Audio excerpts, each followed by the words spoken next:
കർത്താവും ദൈവവും നിത്യപിതാവുമായ യേശു മശിഹായ്ക്ക് മഹത്വം ഉണ്ടാകട്ടെ. ഒരു പ്രാവശ്യം കൂടെ എന്നെ ഈ മെസ്സേജിൽ ജോയിൻ ചെയ്യുന്ന എല്ലാ സഹോദരങ്ങൾക്കും കർത്താവായ യേശു ക്രിസ്തുവിൻ്റെ നാമത്തിലുള്ള സ്നേഹവന്ദനങ്ങളെ അറിയിക്കുന്നു. യേശു ക്രിസ്തുവിൻ്റെ പുതിയ നിയമരക്ഷയുടെ സുവിശേഷം JCNTSD എന്നുള്ള ഈ ചാനലിൽ കൂടെ ഞങ്ങളെ കേൾക്കുന്നതും മറ്റുള്ളവരിലേക്ക് അപ്പോസ്തോലന്മാരാൽ പുറപ്പെടുവിച്ച കർത്താവായ യേശു പുറപ്പെടുവിച്ച സുവിശേഷത്തെ മറ്റുള്ളവരിലേക്ക് എത്തിക്കുന്ന എല്ലാ സഹോദരങ്ങൾക്കും ഹൃദയം നിറഞ്ഞ നന്ദിയെ ഈ സമയത്ത് അറിയിക്കുന്നു. ഇന്നത്തെ നമ്മുടെ വിഷയം രാജാതി രാജാവായ യേശു മശിഹ. നമ്മൾ കാണുന്നു പല ക്രിസ്തീയ വിശ്വാസത്തിലുള്ളവർ ഈ ഒരു രാജാതി രാജാവ് എന്നുള്ള കാര്യം ഭാഗികമായി വിശ്വസിക്കുന്നു എന്നുള്ളത് വളരെ സത്യമാണ്. പക്ഷെ യേശു ഏത് രാജാവാണ്, എവിടുത്തെ രാജാവാണ് യേശു മശിഹ എന്നുള്ള കാര്യം അവർ ഓർക്കുന്നില്ല.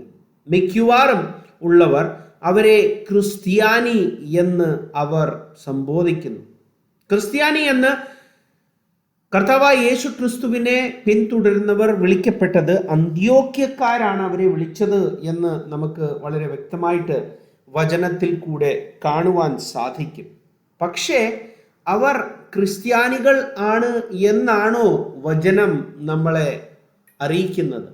ഗലാത്യർക്ക് എഴുതിയ ലേഖനം അതിൻ്റെ 3-ാമത്തെ അധ്യായത്തിൽ നമ്മൾ കാണുന്നു, ക്രിസ്തുവേശുവിൽ ആയിരിക്കുന്നവർ, അതായത് ക്രിസ്തുവിൻ്റെ വിത്താൽ, അതായത് ക്രിസ്തുവിൻ്റെ ആത്മാവാൽ ജനിച്ച ഓരോരുത്തരും അബ്രഹാമിൻ്റെ സന്തതി ആയിരിക്കുന്നു എന്ന് നമ്മൾ കാണുന്നു. അബ്രഹാമിന് വാഗ്ദത്ത നിറയപ്പെട്ട ദേശം, അല്ലെങ്കിൽ അബ്രഹാമിൻ്റെ സന്തതികൾക്ക് ദൈവം വാഗ്ദാനം ചെയ്ത ദേശമായിരുന്നു ഇസ്രായേൽ, അല്ലെങ്കിൽ ഇനി വരുവാൻ പോകുന്ന പുതിയ യെരുശലേം എന്ന് നമ്മൾ ഗലാത്യർക്ക് എഴുതിയ ലേഖനത്തിൽ വളരെ വ്യക്തമായിട്ട് നമ്മൾ കാണുന്നു.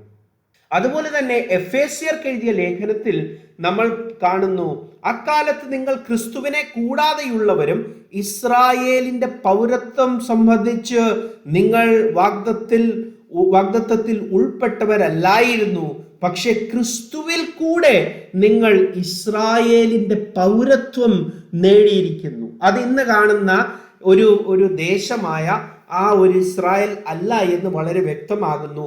ബൈബിൾ നമ്മളോട് കൽപ്പിക്കുന്ന, അല്ലെങ്കിൽ പുതിയ നിയമത്തിൽ ദൈവം കാണിച്ചു തരുന്ന പുതിയ ഇസ്രായേൽ അതൊരു ആത്മീയ ഇസ്രായേലും അത് സ്വർഗത്തിൽ നിന്നും വരുവാൻ പോകുന്ന പുതിയ നഗരം, പുതിയ യെരുശലേമിനെ പറ്റി ആകുന്നു എന്നാകുന്നു. പക്ഷേ ഇസ്രായേൽ, അതായത് ദൈവത്തോടും മനുഷ്യനോടും മല്ലിട്ട് അവൻ മരിക്കാതെ ഇരിക്കുന്നവൻ, അല്ലെങ്കിൽ ദൈവത്തിൻ്റെ ജനം ഇസ്രായേൽ എന്ന്, എലോഹിമിൻ്റെ ജനം എന്ന് അറിയപ്പെടുന്ന ആൾക്കാർ, അവർ ആണ് ഇസ്രായേൽ.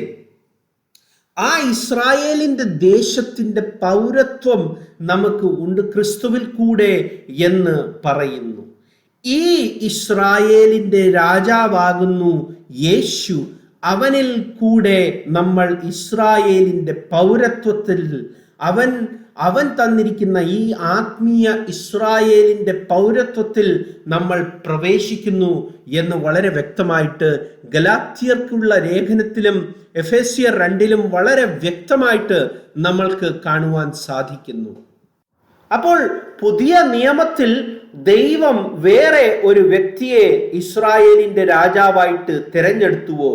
രാജാതി രാജാവ് എന്നുള്ള ആ ഒരു കാര്യം നമ്മൾ ഗ്രാമർ ഉൾക്കൊണ്ട് നമ്മൾ നോക്കുമ്പോൾ ഒരു രാജാവ് തന്നെ എല്ലാ രാജാക്കന്മാരുടെയും മേളിൽ രാജ്യത്വം നടത്തുന്ന രാജാവായിട്ട് നമ്മൾ കാണുന്നു.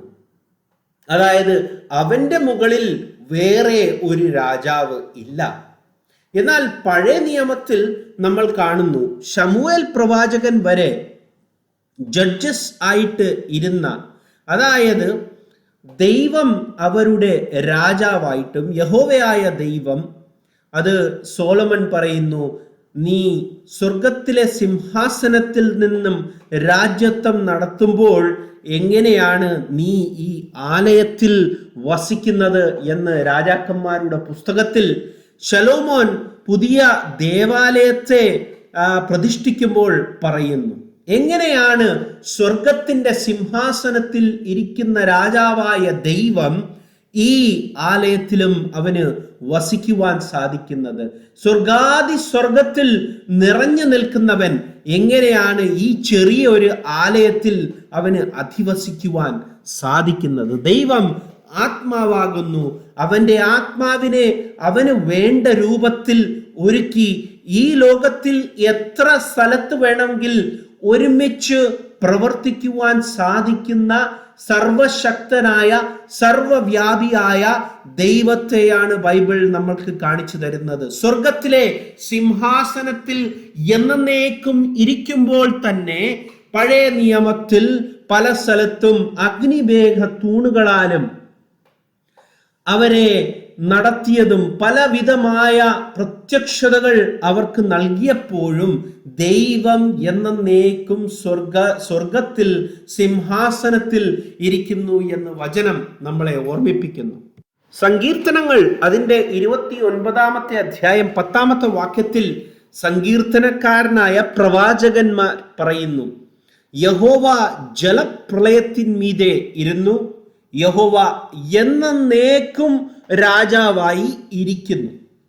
He sits enthroned for ever. അതായത് സ്വർഗീയ സിംഹാസനത്തിൽ അവൻ എന്നേക്കും രാജാവായി ഇരിക്കുന്നവനാണ് യഹോവയായ ദൈവം എന്ന് വളരെ വ്യക്തമായിട്ട് പറയുന്നു. യഹോവ തൻ്റെ ജനത്തിന് ശക്തി നൽകും. യഹോവ തൻ്റെ ജനത്തെ സമാധാനം നൽകി അനുഗ്രഹിക്കും. അപ്പോൾ ഇസ്രായേൽ എന്ന് പറയുന്നത് യഹോവയുടെ ജനവും യഹോവ എന്നേക്കും രാജാവായി സ്വർഗത്തിന്റെ സിംഹാസനത്തിൽ ഇരിക്കുന്നവനുമാകുന്നു എന്ന് വളരെ വ്യക്തമായിട്ട് വചനം നമ്മളെ ഓർമ്മിപ്പിക്കുന്നു.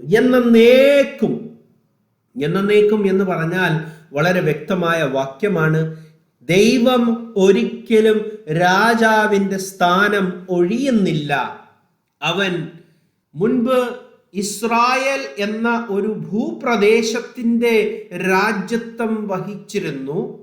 പക്ഷേ അവൻ ഈ ലോകത്തിലെ സകല അവനിൽ വിശ്വസിക്കുന്നവർക്കും രാജാവായി മാറുന്ന ഒരു ദിനം വരും എന്ന് വളരെ വ്യക്തമായിട്ട് വചനം നമ്മളെ ഓർമ്മിപ്പിക്കുന്നു. സക്കറിയാവിൻ്റെ പുസ്തകം അതിൻ്റെ 14-ാമത്തെ അധ്യായം അതിന്റെ 3-ാമത്തെ വാക്യത്തിൽ നമ്മൾ കാണുന്നു, അന്നാളിൽ അവന്റെ കാൽ യെരൂശലേമിനെതിരെ കിഴക്കുള്ള ഒലിവ് മലയിൽ നിൽക്കും. ആരുടെ കാലാണ്? യഹോവയുടെ കാല്. എന്നാൽ യഹോവ പുറപ്പെട്ട് താൻ യുദ്ധ ദിവസത്തിൽ പൊരുതുന്നതുപോലെ ആ ജാതികളോട് പൊരുതും. ആരോട്? ഈ അന്ത്യകാലത്ത് അവൻ ജാതികളോടും പൊരുതുന്ന കാലം വരുന്നു. ആ കാലത്ത് ഒലിവ് മലയിൽ അവന്റെ കാല് നിൽക്കും. അവന്റെ കാല്, അതായത് പ്രത്യക്ഷതയിൽ അവന് ഒരു കാല് ഉണ്ടായിരുന്നു. മഹത്വീകരണത്തിൽ ആ കാല് ഇന്നും നിലനിൽക്കുന്നു. അവന്റെ വെളിപ്പാടിൽ അവൻ വന്ന് മൂർച്ച ഏറിയതും അവൻ നമുക്ക് വേണ്ടി തുളയ്ക്കപ്പെട്ടവൻ എന്ന് സക്കറിയാവിന്റെ പുസ്തകത്തിൽ തന്നെ 12-ാമത്തെ അധ്യായത്തിൽ 10-ാമത്തെ വാക്യത്തിൽ പറയുന്നു. യഹോവ നമുക്ക് വേണ്ടി തുളയ്ക്കപ്പെട്ടവൻ എന്ന് പറയുന്നു. അതുകൊണ്ട് തന്നെ 14-ന്റെ 9-ാമത്തെ വാക്യത്തിൽ പറയുന്നു, യഹോവ സർവഭൂമിക്കും രാജാവാകും. യഹോവ സർവഭൂമിക്കും രാജാവാകും. അന്നാളിൽ യഹോവ ഏകനും അവന്റെ നാമം ഏകവും ആയിരിക്കും എന്ന് പറയുന്നു. അപ്പോൾ ഏകനാമത്തിൽ യഹോവ അറിയപ്പെടുന്ന ഒരു ദിവസം വരും. അവൻ അന്നും ഇന്നും എന്നേക്കും ഏകനും തന്നെ എന്ന് അന്ന് അവർ അറിയും. അന്ന് യഹോവ സർവഭൂമിക്കും രാജാവാകും എന്ന് പറയുന്നു. അവൻ സ്വർഗങ്ങളിൽ വസിച്ച് സ്വർഗത്തിലെ സിംഹാസനത്തിൽ ഇരിക്കുന്നവനും യെഹെസ്കേലും യെശയ്യാവും കണ്ട സ്വർഗത്തിന്റെ സിംഹാസനത്തിൽ മനുഷ്യപുത്രനോട് സദൃശനായി ഇരിക്കുന്ന ഒരുവൻ തന്നെ എന്ന് എല്ലാ പ്രവാചകന്മാരും പറയുകയും അവൻ എന്നേക്കും രാജാവായി വാഴുന്നവൻ എന്ന് എല്ലാ പ്രവാചകന്മാരും തൻ്റെ സങ്കീർത്തനങ്ങളിലും പ്രവചനത്തിലും പറഞ്ഞത് വിശ്വസിക്കുക. ശലോമോൻ പറഞ്ഞത് മാതിരി അവൻ സ്വർഗത്തിലെ സിംഹാസനത്തിൽ നിന്നും തൻ്റെ രാജ്യത്വത്തെ നടത്തുന്നു. ആ യഹോവ തന്നെ സർവഭൂമിക്കും രാജാവാകും. അന്നാളിൽ യഹോവ ഏകനും അവന്റെ നാമം ഏകവും ആയിരിക്കും. യെരൂശലേമിൽ കർത്താവ് കഴുതപ്പുറത്ത് വന്നപ്പോൾ അതുപോലെ തന്നെ നമ്മൾ സക്കറിയാവിന്റെ ആ ലേഖനത്തിൽ കാണുന്നു, നിന്റെ രാജാവ് കഴുതക്കുട്ടിയുടെ പുറത്ത് വരും എന്ന് കാണുന്നു. സക്കറിയാവിന്റെ പുസ്തകം 9:9 പറയുന്നു, സിയോൻ പുത്രിയെ, അതായത് ഇസ്രായേലെ, ഉച്ചത്തിൽ ഘോഷിച്ചാനന്ദിക്കുക. യെരൂശലേം പുത്രിയെ ആർപ്പിടുക. ഇതാ നിന്റെ രാജാവ് നിന്റെ അടുക്കൽ വരുന്നു. നിന്റെ രാജാവ് നിന്റെ അടുക്കൽ വരുന്നു. അവൻ നീതിമാനും ജയശാലിയും താഴ്മയുള്ളവനുമായി കഴുതപ്പുറത്തും പെൺകഴുതയുടെ കുട്ടിയായ ചെറുകഴുതപ്പുറത്തും കയറി വരുന്നു.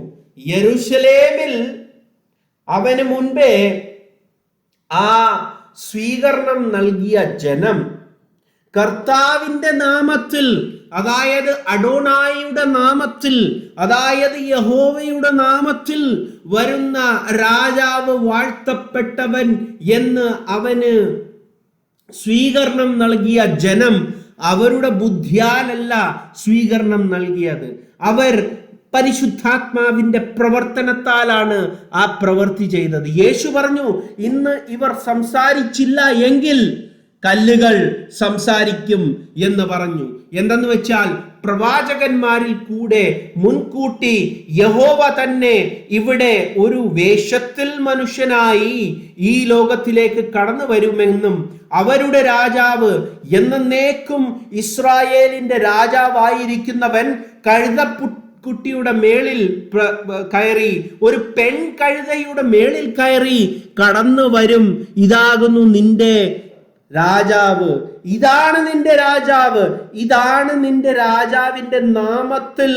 യഹോവ സർവഭൂമിക്കും രാജാവാകുമ്പോൾ യഹോവയുടെ ഒരു നാമം, ഏകനാമത്തിൽ വരുന്ന രാജാവ് ഇവൻ തന്നെ തൻ്റെ ജനത്തെ തൻ്റെ പാപത്തിൽ നിന്നും വിടുവിക്കുവാൻ വേണ്ടി, അതായത് ഒരു രാജാവ് ആയിരിക്കുമ്പോൾ, ശമൂവേൽ പ്രവാചകൻ നമ്മൾ കാണുന്നു ശൗലിനെ രാജാവായിട്ട് നിയമിക്കുന്നത് തൊട്ടു മുമ്പേ ഇസ്രായേൽ മക്കളോട് പറയുന്നു, അവൻ നിങ്ങളുടെ മേൽ ചുങ്കം വേണം എന്ന് അവൻ ആവശ്യപ്പെടും.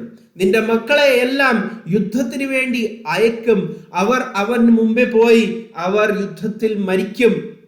ഏത് രാജാവും തൻ്റെ ജനത്തെ യുദ്ധത്തിൽ വിടുകയും അവരുടെ ജീവൻ രാഷ്ട്രത്തിന് വേണ്ടി നൽകപ്പെടുകയും ചെയ്യുന്നു. എന്നാൽ ഇതാ വരുന്നു ഒരു രാജാവ്, അവൻ തന്നെ മുൻകൂട്ടി പോകുന്നു. അവൻ തന്നെ തൻ്റെ ജീവനെ തൻ്റെ ദേശത്തിന് വേണ്ടി വെക്കുന്നു. അവൻ തൻ്റെ ജനത്തെ തൻ്റെ പാപത്തിൽ നിന്നും വിടുവിക്കുവാൻ വേണ്ടി അവൻ തന്നെ പാപമായി തീർന്നു. അവൻ തൻ്റെ ജീവനെ നൽകി തൻ്റെ ജനത്തെ രക്ഷിക്കുവാൻ വേണ്ടി. ഇസ്രായേൽ എന്ന ദേശത്തിൽ പിന്നെ വരുവാൻ പോകുന്ന അബ്രഹാമിന് അവൻ നൽകിയ ആ വാഗ്ദത്ത പ്രകാരം അബ്രഹാമിന്റെ മക്കളായി തീരുവാൻ പോകുന്ന ഓരോരുത്തരും ലഭിക്കുവാൻ പോകുന്ന ആ ഭാഗ്യ പദവിക്ക് വേണ്ടി, തൻ്റെ ദേശത്തിനു വേണ്ടി അവൻ മരിക്കുവാൻ പോകുന്ന ഏക രാജാവ് ഇതാ വരുന്നു കഴുതപ്പുറത്ത്. അവൻ വേറെ ആരുമല്ല, അവൻ ഇസ്രായേലിന്റെ രാജാവാകുന്നു. എന്നേക്കും ഇസ്രായേലിന്റെ രാജാവായിരിക്കുന്ന യഹോവ ഇതാ വേഷത്തിൽ മനുഷ്യനായി ലോകത്തിൽ പ്രത്യക്ഷപ്പെടുന്നു. വേറെ ആരും അല്ല, അവൻ എന്നേക്കും രാജാവ് തന്നെ. അവൻ സ്വർഗത്തിലെ സിംഹാസനത്തിൽ എന്നേക്കും രാജ്യത്വം നടത്തുമ്പോൾ ഈ പുത്രൻ എന്ന ശരീരത്തിൽ അവൻ ആ ആലയത്തിൽ വസിച്ചുകൊണ്ട് രക്ഷയുടെ വേലയെ ചെയ്യുവാൻ സർവശക്തനായ സർവവ്യാപിയായ ഏക കർത്താവായ ഈ ലോകത്തിന്റെ സൃഷ്ടാവായ ദൈവം ദാ കടന്നു വരുന്നു. അവൻ ഇനി മുതൽ ഒരു ഇസ്രായേൽ എന്ന ഒരു ഭൂഖണ്ഡത്തിന്റെ രാജാവ് മാത്രമല്ല, അവൻ സർവഭൂമിക്കും രാജാവായി തീരും. എന്തുകൊണ്ടെന്നാൽ അവനിൽ വിശ്വസിക്കുന്ന ഏവനും ഇനി ഇസ്രായേലായി തീരും, ഇസ്രായേലിന്റെ ജനം ആയിത്തീരും എന്നുള്ള വാഗ്ദത്തം അവിടെ നിറവേറപ്പെടുന്നു. അതുകൊണ്ട് തന്നെ പുതിയൊരു രാജാവല്ല ഇന്ന് സിംഹാസനത്തിൽ ഇരിക്കുന്ന ഈ കർത്താവായ യേശു ക്രിസ്തു. അതേ ദൈവം തന്റെ വെളിപ്പാടിനെ ഒരു വേഷത്തിൽ മനുഷ്യനായി ഈ ലോകത്തിൽ നൽകുകയും തന്റെ രക്ഷയുടെ വേലയും ചെയ്ത ഏക രാജാവായ കർത്താവായ യേശു ക്രിസ്തു ആകുന്നു. അവൻ മാത്രമാണ് ഈ ലോകത്തിലെ ഒരു രാജാവിനെ പോലെയുമല്ല. അവൻ സ്വന്തം ജീവനെ നൽകി തന്റെ രാജ്യത്തിന്റെ മക്കളെ നേടിയവനാകുന്നു. അവൻ ആദ്യം തന്റെ ജീവനെ നൽകി അവൻ മരിച്ചവരിൽ നിന്നും ഉയർത്തെഴുന്നേറ്റവനായി തീർന്ന് അവർക്ക് എന്നേക്കും മരണത്തിൽ നിന്നും അവരുടെ ഭീതിയെ നീക്കുവാൻ വേണ്ടി അവൻ തന്റെ ജീവനെ നൽകിയ രാജാവാകുന്നു. ഇത് ഭൂമിയിലെ രാജാക്കന്മാരെ പോലെ അല്ല. ഇവൻ ഇസ്രായേലിന്റെ ദൈവം, ഇസ്രായേലിന്റെ സൃഷ്ടാവും ഈ സകല ഭൂമിയുടെയും ചരാചരങ്ങളുടെയും ഈ സർവ അഖിലാണ്ടത്തിന്റെയും സൃഷ്ടാവായ ദൈവം തന്നെ, വേറെ ആരും അല്ല. യേശുവിനെ രാജാവായി നിങ്ങൾ വിളിക്കുമ്പോൾ നിങ്ങൾ അറിയുന്നുവോ അവൻ സൃഷ്ടാവായ ദൈവം തന്നെ ആകുന്നു എന്ന്? അവൻ എന്നേക്കും സ്വർഗത്തിലെ സിംഹാസനത്തിൽ ഇരിക്കുന്നവൻ തന്നെ ഇറങ്ങി വന്നവനും എന്ന് യോഹന്നാന്റെ സുവിശേഷം 3:13 പറയുന്നു. മനുഷ്യപുത്രൻ സ്വർഗത്തിൽ ഇരിക്കുന്ന മനുഷ്യപുത്രനല്ലാതെ സ്വർഗത്തിൽ നിന്നും ആരും ഇറങ്ങി വന്നിട്ടുമില്ല, ഇനി സ്വർഗത്തിലോട്ട് ഇനി കയറി പോകുകയും ചെയ്യത്തില്ല എന്ന് വളരെ വ്യക്തമായിട്ട് പറയുന്നു. മനുഷ്യപുത്രനോട് സാദൃശ്യമുള്ളവനായി ഇസ്രായേലിന്റെ ദൈവത്തിന്റെ സിംഹാസനത്തിൽ ഇരിക്കുന്ന ഏകൻ തന്നെ. അതുകൊണ്ട് 1 തിമോത്തിയോസ് അതിന്റെ 6:13 മുതൽ ഉള്ള വാക്യത്തിൽ പറയുന്നു, പൗലോസ്, അതായത് കർത്താവായ യേശു ക്രിസ്തുവിന്റെ മഹിമ കണ്ട പൗലോസ്, ആ മഹിമ കണ്ട് അന്ധനായി പോയ പൗലോസ് പറയുന്നു, നീ നിഷ്കളങ്കനും നിരപവ്യാദ്യനുമായി ഈ കൽപ്പന നമ്മളുടെ കർത്താവായ യേശുവിന്റെ പ്രത്യക്ഷത വരെ പ്രമാണിച്ചു കൊള്ളണം എന്നിങ്ങനെ സകലത്തെയും ജീവിപ്പിക്കുന്ന ദൈവത്തെയും പൊന്തിയോസ് പീലാത്തോസിന്റെ മുൻപിൽ നല്ല സ്വീകാര്യം കഴിച്ച ക്രിസ്തുവേശുവിനെയും സാക്ഷി വെച്ച് ഞാൻ നിന്നോട് ആജ്ഞാപിക്കുന്നു. ധന്യനായ ഏക അധിപതിയും, അവിടെ വളരെ വ്യക്തമായിട്ട് പൗലോസ് പറയുന്നു, ധന്യനായ ഏക അധിപതി അവൻ ഏക അധിപതിയാണ്, അവനാണ് രാജാതിരാജാവ്, അവനാണ് കർത്താവ്, അവൻ മാത്രമാണ് അമർത്യതയുള്ളവനും അടുത്തുകൂടാത്ത വെളിച്ചത്തിൽ വസിക്കുന്നവനും മനുഷ്യരാരും കാണാത്തവനും കാണാൻ കഴിയാത്തവനുമായ തക്ക സമയത്ത് ആ പ്രത്യക്ഷത വരുത്തും. അവന് ബഹുമാനവും നിത്യബലവും മഹത്വം ഉണ്ടാകട്ടെ. അവൻ സ്വർഗത്തിൽ വസിക്കുന്ന സിംഹാസനത്തിൽ ഇരിക്കുന്ന രാജാതിരാജാവും കർത്താവുമാകുന്നു. അവൻ മാത്രമാണ് അമർത്യതയുള്ളവൻ, അവനാണ് അടുത്തുകൂടാത്ത വെളിച്ചത്തിൽ വസിക്കുന്ന ഏകൻ മാത്രം, വേറെ ആരും മനുഷ്യർ കാണാത്ത യേശു ക്രിസ്തുവിനെ നിങ്ങൾ എങ്ങനെ കാണും? ആത്മാവിൽ മാത്രമാണ് യെശയ്യാവും യെഹെസ്കേലും യോഹന്നാനും കാണുന്നത്. യോഹന്നാൻ വെളിപ്പാട് പുസ്തകത്തിൽ 1-ാമത്തെ അധ്യായത്തിൽ കാണുമ്പോൾ അവൻ മരിച്ചവനെ പോലെ വീഴുന്നു. ആത്മാവിൽ പിന്നെ അവൻ കാണുന്നു. അതായത് അവന്റെ പ്രത്യക്ഷത, ഇനി വരുവാനുള്ള പ്രത്യക്ഷത, അതായത് അവന്റെ സകല മഹത്വത്തോടുകൂടെ അവൻ പറയുന്നു, പിതാവിന്റെ മഹത്വത്തിൽ മനുഷ്യപുത്രൻ കടന്നു വരും. അതായത് അവൻ മനുഷ്യപുത്രനായി തീർന്നു, നമുക്ക് വേണ്ടി ജീവനെ നൽകുകയും ആ ആലയത്തിൽ ദൈവത്തിന്റെ ഏകപുത്രൻ എന്ന പദവിയിൽ ആ ആലയത്തിൽ വസിച്ചുകൊണ്ട്, ആ ശരീരത്തിൽ വസിച്ചുകൊണ്ട്, പിതാവ് എന്നിൽ വസിച്ചുകൊണ്ട് തന്നെ തന്റെ വേലയെ ചെയ്യുന്നു. ഞാനും പിതാവും ഒന്ന് തന്നെ ആകുന്നു എന്ന് വളരെ വ്യക്തമായിട്ട് പറഞ്ഞ ആ ഏകപുത്രൻ, അവൻ തന്നെ രാജാതിരാജാവ് പണ്ടുമായിരുന്നു, ഇന്നും അവനാകുന്നു. ആ ആണിപ്പഴുതുകൾ ഏൽക്കുവാൻ വേണ്ടി ഈ ലോകത്തിലേക്ക് കടന്നു വരികയും നമുക്ക് വേണ്ടി രക്ഷയായി തീരുകയും ചെയ്ത നമ്മുടെ കർത്താവായ യേശു ക്രിസ്തു എന്നേക്കും രാജാതി രാജാവ് ആയിരിക്കുന്നവൻ. ദൈവം ഈ വചനങ്ങളാൽ എല്ലാവരെയും അനുഗ്രഹിക്കട്ടെ. എല്ലാവർക്കും കർത്താവായ യേശു ക്രിസ്തുവിന്റെ നാമത്തിൽ ഒരു പ്രാവശ്യം കൂടെ സ്നേഹവന്ദനങ്ങളെ അറിയിച്ചുകൊണ്ട് ഞാൻ ഈ മെസ്സേജിൽ നിന്നും വിരമിക്കുന്നു. ദൈവം എല്ലാവരെയും അനുഗ്രഹിക്കട്ടെ. Thank you.